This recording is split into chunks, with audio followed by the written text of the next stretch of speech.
अस्सलामुअलैकुम सामीन। 11 ज़ी-क़ाइदा की तारीख शुरू हो चुकी है, 19 मई है। ख़बर का उन्वान है ईरानी सदर का और क्या हुआ।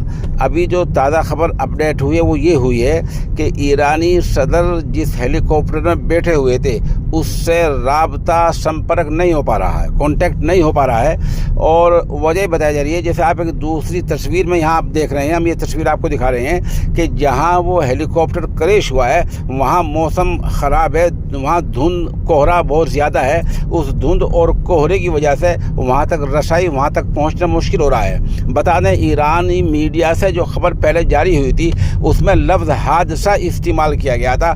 हादसा कब इस्तेमाल होता है सब जानते हैं, उसके बाद लफ्ज़ हादसा इस्तेमाल नहीं हुआ है। अलबत्ता जो ताज़ा खबर आई वो ये आई है कि धुंध की वजह से जो बचाव एहलकार हैं और जो बचाने जो सिक्योरिटी एहलकार हैं जो मामले को देख रहे हैं, उन एहलकार हेलीकॉप्टर तक नहीं पहुंच पा रहे हैं। बता दें, ये जो क्रैश हुआ है ये ईरान से तकरीबन 600 किलोमीटर के फासले पर रूसी जो इलाका आज़रबाईजान है उसकी सरहद के पास बताया जा रहा है, वहाँ हेलीकॉप्टर क्रैश हो रहा है। जैसे मैंने पहले बतलाया था कि हेलीकॉप्टर का ये जो 3 हेलीकॉप्टर थे, 2 हेलीकॉप्टर बाकायदा अपने उस पर पहुँच गए हैं और जो ईरानी सदर इब्राहिम रईसी साहब का जो हेलीकॉप्टर है वो क्रैश हो गया है। और क्रैश होने के बाद में क्या हालात बने हैं वहाँ तक नहीं रसाई हो रही है। अलबत्ता कहा यह जा रहा है कि धुंध की कोहरे की वजह से बचाव एहलकार वहाँ नहीं पहुँच पा रहे हैं। आप हमारे साथ बने रहें, जैसे जैसे ईरान सदर की खबर अपडेट होती रहेगी हम इंशाल्लाह आपको उससे मुत्तला करते रहेंगे।